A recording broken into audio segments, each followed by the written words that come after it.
Assalamualaikum. Hai semua. Hari ini Umi nak kongsikan resipi biryani ayam yang cukup mudah berserta tips masak nasi guna beras basmati agar lembut, berderai cantik dan tak berketul. Apabila guna beras basmati, cara masaknya tak sama dengan masak nasi biasa. Ramai mengeluh kerana hasil percubaan kali pertama masak guna beras basmati kurang menjadi. Jadi, jom tonton video Umi sampai habis kerana sepanjang video banyak tips-tips penting yang Umi dah highlightkan untuk dapat nasi biryani yang menarik, confirm sedap dan wangi baunya. Okey, jom kita mulakan dengan bismillah. 7 ke 8 ketul ayam dibasuh bersih. Semestinya ayam peladang menjadi pilihan Umi selamanya. Tengok tu, nampak segar dan kemerahan kan? Masukkan 5 bawang putih dan 2 inci halia yang telah dikisar halus. 1 sudu kecil lada hitam ditumbuk halus. 1 sudu besar sour cream. Umi gantikan yogurt asli dengan sour cream ni sebab ia tak terlalu masam. 2,5 sudu besar rempah biryani. Umi gunakan jenama babas. Setengah sudu kecil serbuk cili. Setengah sudu kecil garam. Gaul bahan-bahan ni biar sebati, tutup guna plastik wrap dan perap 30 minit dalam chiller. Tujuannya supaya bahan-bahan perapan sebati dengan ayam. Okey, Umi nak kongsi tips kalau nak nasi yang cantik dan memanjang pada kadar yang maksimum, beras basmati ni memang kena rendam dahulu lebih kurang 30 minit. Kalau ikut sumber Timur Tengah, rendam beras dengan sedikit garam dapat hasilkan nasi yang lembut dan berderai. Lepas 30 minit, toskan airnya hingga kering. Kalau tak rendam, nanti hasilnya nasi tak cukup lembut dan keras bila sejuk, serta tak sepanjang yang kita nak.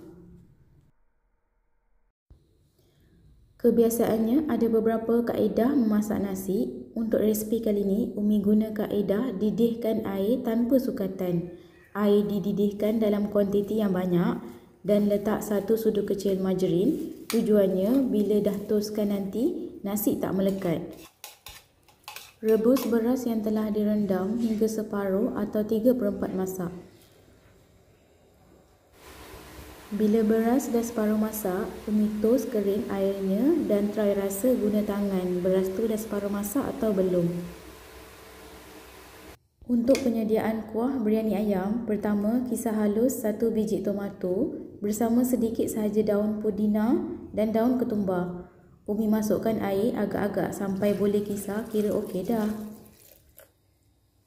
Dalam kuali, panaskan 2 sudu besar minyak sapi dan 1 sudu besar margarin. Memang Umi lebihkan sedikit minyak ni. Tujuannya supaya nasi tak kering bila dimakan dan rempah yang kita masukkan nanti betul-betul masak. Selain itu, minyak sapi juga dapat mengekalkan aroma wangi pada biryani. Bila minyak dah panas, masukkan rempah 4 sekawan iaitu 1 batang kayu manis, 2 potong bunga lawang, 2 biji cengkeh, 2 biji buah pelaga. Terus masukkan 1 biji bawang besar dan 5 biji bawang kecil yang telah dimayang halus. Lagi satu tips, biryani nak sedap, bawang mestilah kena lebih. Biarkan seketika sampai bawang-bawang ini kepirangan. Waktu tumis bawang-bawang ni kena rajin kacau, kalau tak hangus nanti. Rasa pahit biryani kita pula. Masukkan 2 helai daun pandan, 3 helai daun bay dan 2 batang serai yang dah dibebak untuk bangkitkan aroma wangi pada biryani kita. Tumis lagi sampai bawang-bawang tersebut kepirangan. Okey, tengok tu dah cantik kepirangan bawang-bawangnya. Masukkan ayam-ayam yang dah diperap tadi. Gaul sebentar. Masukkan air tomato dan daun-daun yang dah dikisar tadi. Bilas mangkuk perapan ayam tadi dengan sedikit air dan tuangkan baki rempah yang masih bersisa dalam mangkuk. Masukkan 2 batang cili hijau yang dibelah 4 dan setengah tin susu cair. Umi guna jenama Dairy Champ, kalau nak guna jenama lain pun boleh. Gaul sebati dan biarkan rempah betul-betul pecah minyak dan kering sedikit. Umi tambahkan 1 cube pati ayam sebagai penambah rasa.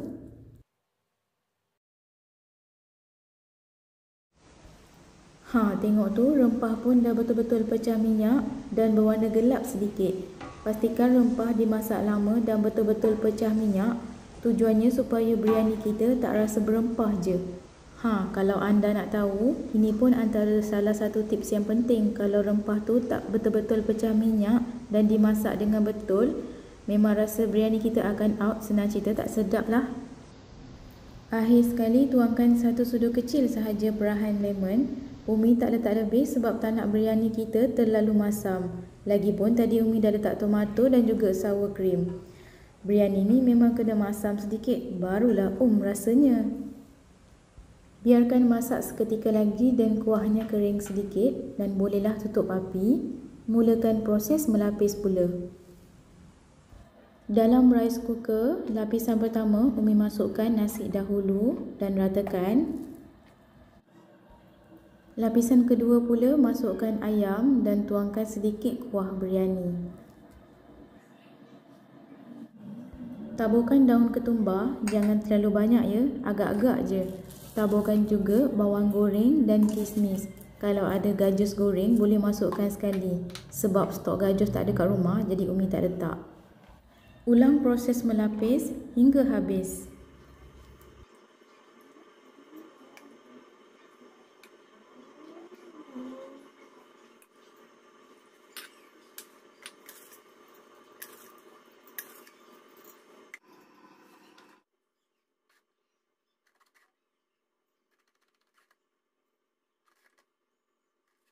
Lapisan paling atas, nasi ya, letak beberapa titis berwarna kuning dan juga oranye.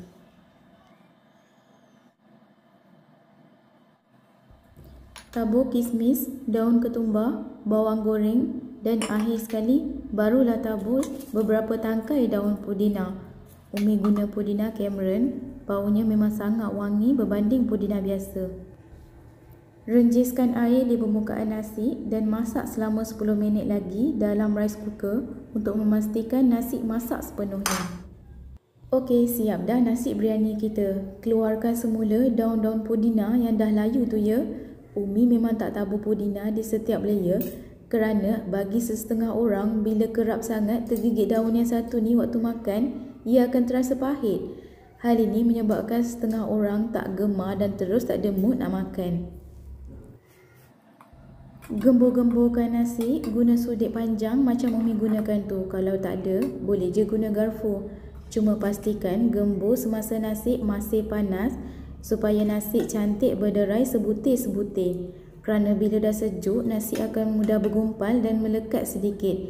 Jadi potensi untuk nasi patah tu sangat tinggi. Hidangkan bersama baki kuah biryani tadi dan acar jelatah.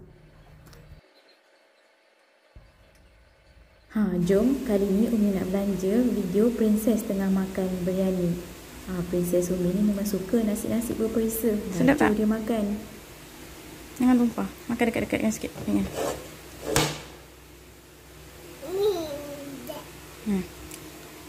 Makan. Angkat ayam. Gigit ayam.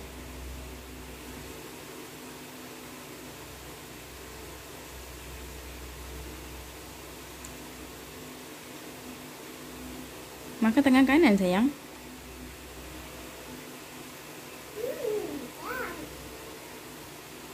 Hati ya, makan tangan kanan. Use your right hand. Okay. Eat. Tengok tu, sedap sangat lah tu. Sedap. Makan sampai tak pandang Umi. Makan dengan dua belah tangan pula tu si bertuah ni. Yang makan tangan kanan.